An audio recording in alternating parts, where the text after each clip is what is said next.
आज की कथा गतांक से आगे। इसी भांति सब भक्त भी होते थे बलिहार, मानो रंकों के लिए मिला रत्न भंडार। सबको सुख देकर सब प्रकार जब और बड़े सुकुमार हुए, तब गुरु वशिष्ठ द्वारा उनके यज्ञोपवीत संस्कार हुए। अब नियमित पूर्वक अग्निहोत्र फिर संध्योपासन होता था। विद्यालय घर वशिष्ठ का था, जिसमें विद्यार्जन होता था। पढ़ लिख कर कुछ ही वर्षों में विद्यानिधि से अवतीर्ण हुए। रण शिक्षा राजनीति में भी सब भली भांति उत्तीर्ण हुए। तब लगे सिखाने गुरु इन्हें विज्ञान विवेक योगियों का। उस ऊंचे पद पर पहुंचाया जो पद था तत्वदर्शियों का। बोले अंतिम ज्ञान है आत्मिक यथार्थ, गुरुमुख से जिसने सुना जीवन हुआ कृतार्थ। 5 तत्व 10 इंद्रियां हैं सर्वत्र समान, देह सदा अज्ञान है देही जिसमें ज्ञान। 10 पंच मध्य चैतन्य एक, जिसका प्रकाश सारों में है। जैसे दिनकर का गुप्त तेज चंद्रमा और तारों में है। उस प्रकाश द्वारा ही शरीर चैतन्य दिखाई देता है। वह व्यापक, वह चैतन्य तत्व संपूर्ण सृष्टि का नेता है। वही सच्चिदानंद तुम हो, वही निज देश तुम्हारा है। जो 3 गुणों से ऊपर है, जो पंचकोश से प्यारा न्यारा है। व्यवहार जगत में कर्म लिप्त कहलाता वह जीवात्मा है। वास्तव में वह ही तत्सत है, परमात्मा है, विश्वात्मा है। दृष्टा दर्शन दृश्य वही ज्ञान, ज्ञाता ज्ञान, सब उसका ही रूप है। सब में वही समान, कट सकता नहीं शस्त्र से वह। ज्वाला भी जला नहीं सकती, उड़ सकता नहीं पवन से वह। वर्षा भी बहा नहीं सकती। उत्पत्ति मरण सब कल्पित है, इनका उसमें है लेस नहीं। आनंद रूप वह स्वयं सदा, उसके स्वरूप में क्लेश नहीं। उसमें ही विविध शरीर सदा, बनते हैं मिटते जाते हैं।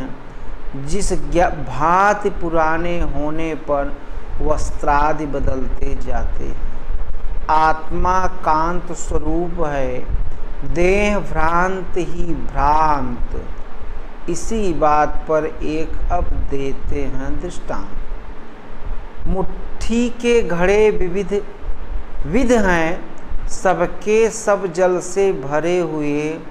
वे एक जगह या कई जगह या बहुत जगह है धरे हुए। देखो रवि है आकाश मध्य, छाया संपूर्ण घड़ों में है अटल एक ही महातेज, माया संपूर्ण घड़ों में है। जिस घट को अवलोको जाकर मार्तंड दृष्टि से में आता है।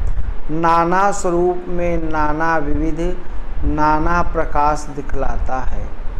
अच्छा अब घड़ा टूटता है, गल गया सहारा नहीं रहा। सूरज भी है छाया भी है, पर वह उजियाला नहीं रहा।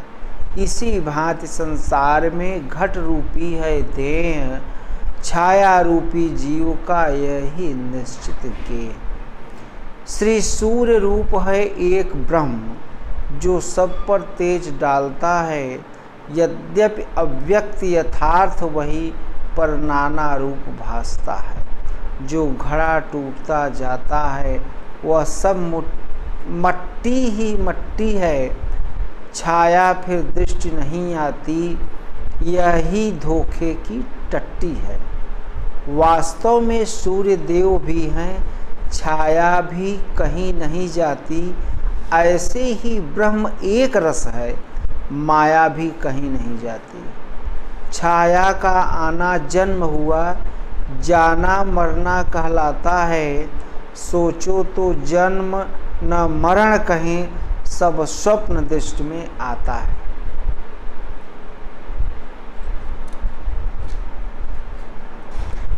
इसी भांति संसार का चलता है सब काज, यहाँ न कोई प्रजा है और न है नर नाज।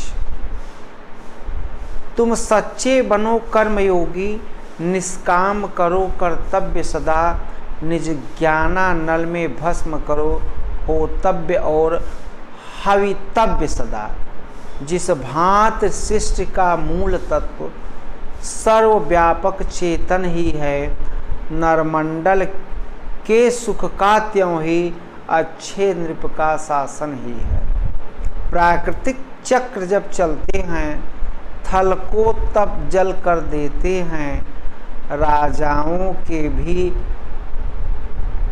सिर फिरते तो उथल पुथल कर देते हैं। जैसे चेतन की लीला में चलता न किसी का चारा है, त्यों ही शासक के चक्कर से सब जगह मनुज ही भी हारा है। अनुकूल प्राकृतिक घटना हो, नृप का शासन भी अच्छा हो, मन को सत्संगत मिलती हो, तन को भोजन भी अच्छा हो।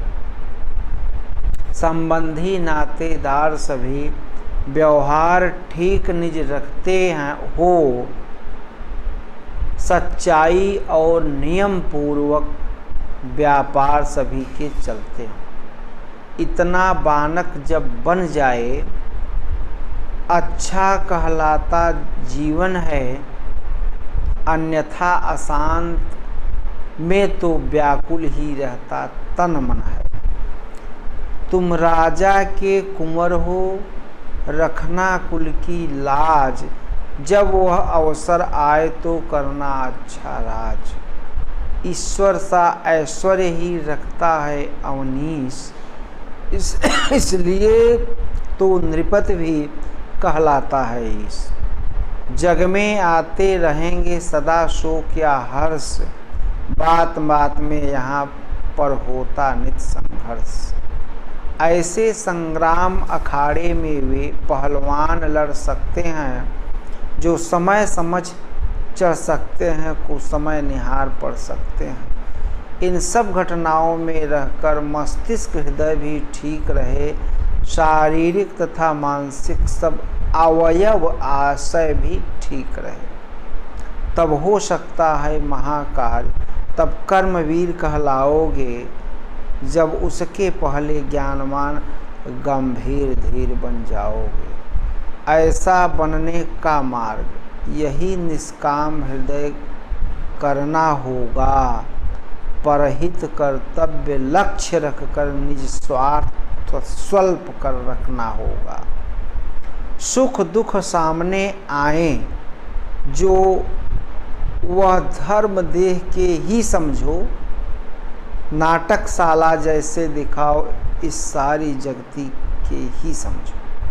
अपने स्वरूप को, आत्मा को निर्लिप्त समझते रहो सदा, वह अमर और अविनाशी है, यह दृढ़ता रखे रहो सदा। बाल्यावस्था की यही शिक्षा छात्रों की बड़ी कमाई है, संक्षेप रूप में इसीलिए गुरु गीता तुम्हें सुनाई है। आज इतना ही। राम राम।